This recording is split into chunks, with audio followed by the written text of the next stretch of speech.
দাদাই ক'লে যে মই এখন চিনেমা কৰি আছোঁ ৰৈ ৰৈ বিনালে তাতে মই চকুৰে নেদেখা ৰোলটো মই কৰিম তই মাজে সময় আহি থাকিবি মই তোক ফ'ল' কৰিব লাগিব তই কেনেকৈ মানে কামবোৰ কৰ মোক এনেকৈ কৈছে তাৰ পাছত মই ছুটিকৈ কৈছোঁ বহুতখিনি আছে কিন্তু ক'লে বহুত শেষে নহ'ব মানে এদিন কি হৈছে 2017 চনত মানে নুনমাটি অসম জাতীয় বিদ্যালয়ৰ এজন ছাৰ আছিলে ছাৰ ধ্ৰুৱজ্যোতি শৰ্মা ছাৰ তেখেতে মানে হৃষিকেশ বৰঠাকুৰ দাদা এজনৰ লগত লগ কৰাই পেলাই মোক এইমছত চিকিৎসাৰ কাৰণে পঠিয়াইছিলে চকু চিকিৎসাৰ কাৰণে তাৰ পাছত 2017 চনত পঠাইছিলে আৰু 18 চনত মোৰ মানে চকুৰ কৰ্নিয়া ট্ৰান্সলেটৰ এটা মানে অপাৰেশ্যন হৈছিলে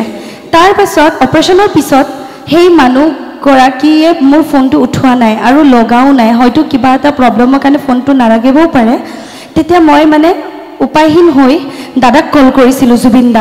দাদাক ক'লোঁ দাদা মোৰ এনেকুৱা অৱস্থা মোৰ ভণ্টিও মানে বহুত বেমাৰত ভুগি আছে ডেংগুত এতিয়া মই কি কৰোঁ দাদাই কৈছে ঠিক আছে তই চিন্তা নকৰিবি তই যদিও কৈছ মোক কিয় কৈ যোৱা নাই মই তেতিয়া কৈছোঁ দাদা মই হঠাৎ আহিলোঁ আপুনি কিবা এটা মোক কৰক নহ'লে মই উপায়হীন হৈছোঁ মোৰ হাতত এটকাও নাই তেতিয়া দাদাই মানে কি কৈছে ঠিক আছে মই তোৰ একাউণ্টত তোৰ একাউণ্ট নম্বৰটো দিবি মই তোৰ একাউণ্টত 50,000 এটা পঠিয়াই আছোঁ মোৰ মেনেজাৰক কৈ মোক তেনেকৈ ক'লে মোৰ একাউণ্ট নাম্বাৰটো লিখি লৈ আধা ঘণ্টাৰ পিছত মোৰ একাউণ্টত 10,000 এটা আহিছে মই দাদাক ক'ব কাৰণে কল কৰিছিলোঁ যে দাদা পইচাটো আহিছে বুলি মই ভাবিলোঁ যে দাদাৰ পইচা নাই চাগে সেইকাৰণে 10,000 দি দিলে তাৰপিছত দাদাৰ ফোনটো নালাগিলে আৰু মই ক'বই নাপালোঁ তাৰপাছত বহুতকেইটা আছে আৰু এনেকৈ পাৰ হৈ গ'ল দাদাই মানে মোক মৰমতে তেখেতৰ ডিঙিৰ পৰা এই মণিডাল মই যিটো মণিডাল পিন্ধি আহিছোঁ এই মণিডাল দাদাৰ ডিঙিৰ পৰা ওলাই মোক পিন্ধাই দিছিলে আৰু দাদাই কৈছিলে যে এই মণিডাল তোৰ লগত সদায় ৰাখিবি এই মণিডাল যেতিয়ালৈকে থাকিব জুবিন গাৰ্গ তোৰ লগত সদায় থাকিব মোক তেনেকৈ কৈছিলে আৰু দাদাই মানে এনেকুৱা মোক মৰম কৰিছিলে দাদাই এনেকৈ ভাতো খুৱাইছিলে দাদা বুলি নহয় গৰিমা বৌ মোক খুব মৰম কৰে মই ভাবিবই নোৱাৰোঁ যে আজি দাদাৰ অবিহনে জন্মদিন পালন কৰিব আহিছোঁ আৰু আজি যদিও মোক সকলোৱে কিছুমানে মোক যদিও চিনি পাইছে দাদাৰ কাৰণে সম্ভৱ কাৰণ 2015 চনত মই জুবিন ফেষ্টিভেল চানমাৰীত মই এটা গীত গাইছিলোঁ দাদাৰ লগত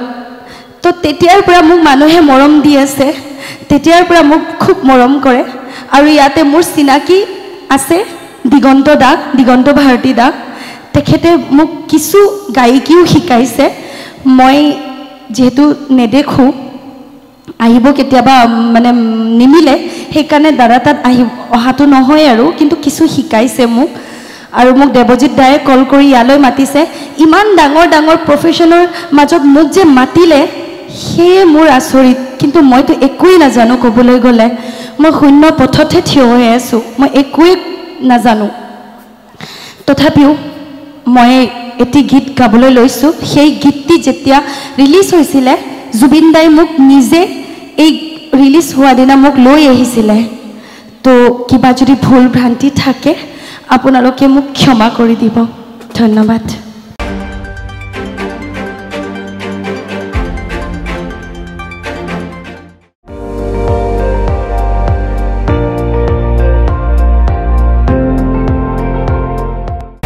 আপুনি চাই আছে ND24 সৰ্বশ্ৰেষ্ঠ নহয় সৰ্বোত্তমৰ দৌৰত